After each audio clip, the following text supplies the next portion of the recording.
Hi, I am Sagar Savsani from Neos of services. આજે આપણે જોઈશું સેલ્સ રિટર્નમાં જે અલગ અલગ રેટ ટાઈપ છે કે તમારે જે પ્રમાણેના સેટઅપ કરીને સેલ્સ રિટર્નમાં as a expiry damage receive કરવી છે કસ્ટમર પાસેથી, તો એ કઈ રીતે કરી શકાય એ જોઈએ. તો સૌપ્રથમ એડમિનમાં અધર યુટિલિટી કોમન સેટિંગ, એમાં આ ઓપ્શન છે sales return rate type.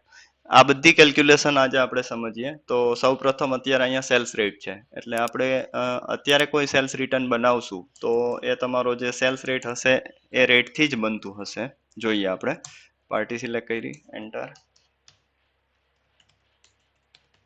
A to Z NS.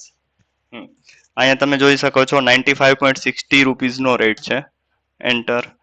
Okay, rate અત્યારે સેલ્સ રેટ પ્રમાણે જ આવેલો છે. હવે અહીંયા હું ક્લિક કરી એન્ટર મારીશ એટલે આની વેલ્યુ ચેન્જ થશે.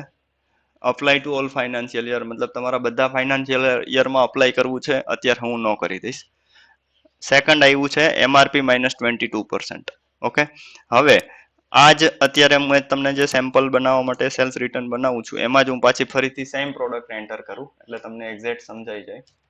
A to Z NS, enter. અહીંયા તમે જોઈ શકો છો એની MRP છે 141, સેલ્સ રેટ છે 95.60. એન્ટર માર્યું. અહીંયા તમે રેટ જોશો 109.98. 109.98 કઈ રીતે આવ્યા એ જોઈએ. તો સેલ્સ રિટર્નમાં અત્યારે MRP -22% છે એટલે એની MRP છે 141 -22%, એટલે 109.98 આ રીતે આવે છે.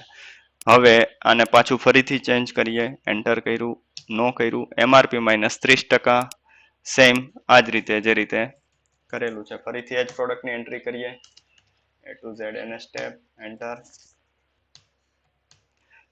તમે જોઈ શકો છો MRP -26% પ્રમાણે, જે પ્રમાણે 22%નું કેલ્ક્યુલેશન છે એ જ પ્રમાણે 26%નું છે. હજી પણ પાછી ચેન્જ કરી શકીએ આપણે. હાફ સ્કીમ રેટ, આ ઇમ્પોર્ટન્ટ છે. હાફ સ્કીમ રેટ એટલે જો કોઈ પ્રોડક્ટમાં સ્કીમ હશે, આ પ્રોડક્ટ અત્યારે જે લીધી હતી એમાં કોઈ સ્કીમ નહોતી, એટલે હવે કોઈ સ્કીમ વાળી પ્રોડક્ટ લઈએ. મને ખબર છે કે એસિલોક આરડીમાં સ્કીમ છે મારી પાસે, તો હું એસિલોક આરડી લઈ લઉં છું. અહીંયા તમે જોઈ શકો છો 10+1ની સ્કીમ છે અને એનો સેલ્સ રેટ 50.14 છે. એન્ટર કરીશ. અહીંયા તમે જોઈ શકો છો રેટ આવ્યો 45.58. એનું રીઝન એ છે કે એન્ટર, એનો રેટ છે 50.14. એની કેલ્ક્યુલેશન આ રીતે થશે 50.14, 10 સ્કીમ છે એટલે into 10 equal divide 10+1 equal to 11. આ રીતના કેલ્ક્યુલેશન થશે. 50.14 એને ગુણ્યા 10 ક્વોન્ટિટી અને એને ભાગ્યા 11 ક્વોન્ટિટી એટલે 45.58 નો રેટ આવશે. એટલા માટે અહીંયા રેટ આવ્યો 45.58. જનરલી સેલ્સમાં જે રીતે આપણે નેટ કરીએ છીએ એ પ્રમાણે અહીંયા ઓટોમેટિકલી જો સ્કીમ હશે તો નેટ થઈને જ આવી જશે. એટલે આ પ્રમાણે સેલ્સ રિટર્નનું રેટ ટાઈપનું અહીંયા પેરામીટર્સ આપેલું છે. આનાથી પણ એડવાન્સ લેવલ ઉપર કામ કરવું હોય તો આ તો કોમન સેટિંગ થઈ ગયું. સોફ્ટવેર સૌથી પહેલી પ્રાયોરિટી પાર્ટીને આપશે. એટલે જો ધારો કે આ પાર્ટી છે એને હું અહીંથી મોડિફાઈ કરીશ, F2 કીથી મોડિફાઈ થશે. ટ્રાન્ઝેક્શન ડિટેલ્સમાં જઈશ. ટ્રાન્ઝેક્શન ડિટેલ્સમાં હા, આ સેલ્સ રિટર્ન રેટ ટાઈપ છે. અહીંયા પણ બધા જ ઓપ્શન્સ આપેલા છે. MRP -22%, મતલબ કે જો તમે અધર યુટિલિટીમાં કોમન સેટિંગમાં MRP -22% પ્રમાણે સેટ કરેલું હોય અને અહીંયા કોઈ પાર્ટીમાં હું સેલ્સ રેટ આપી દઉં તો પર્ટિક્યુલર આ સિંગલ પાર્ટીનું સેલ્સ રેટથી એક્સપાયરી ડેમેજ બનશે, જ્યારે બાકી બધી પાર્ટીનું જે કોમન સેટિંગમાં છે એ પ્રમાણે બનશે. એટલે એ પ્રમાણે તમે મેનેજ કરી શકો છો. પર્ટિક્યુલર કોઈ સિંગલ પાર્ટીમાં અલગ રેટથી તમારે સેલ્સ રિટર્ન એક્સેપ્ટ કરવું છે તો એ તમે કરી શકો છો. અને પ્લસ બીજું એક પેરામીટર્સ આ પણ છે ચેકિંગ વાળું. Checking non selling batch number. અત્યારે રેટ કેલ્ક્યુલેશન કઈ રીતે થાય છે સમજવા માટે થઈને મેં આને ફોલ્સ રાખેલું છે, પણ જો હું આને ટ્રુ કરી દઉં તો શું થશે કે હવે જોઈએ અત્યારે કયો રેટ છે તે જોઈ લઈએ. અત્યારે ધારો કે હાફ સ્કીમ રેટ છે.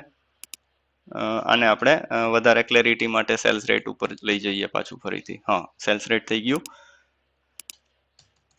અને ફરીથી સેમ પ્રોડક્ટની એન્ટ્રી કરું છું, A to Z NS, enter. અહીંયા તમે જોશો સેલ્સ રેટ છે 95.60. એન્ટર કર્યું.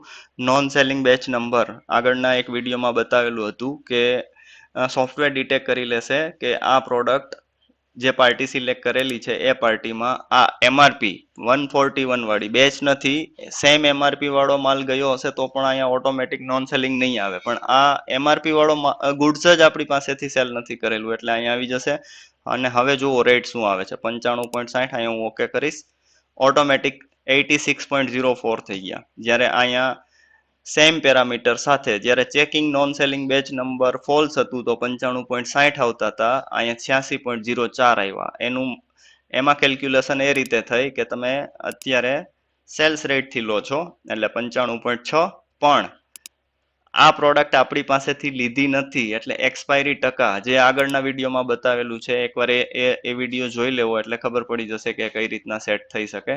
તો એક્સપાયરી ટકાના 10% પાછા બીજા લેસ થશે એટલે -10% ઇક્વલ ટુ 86.04.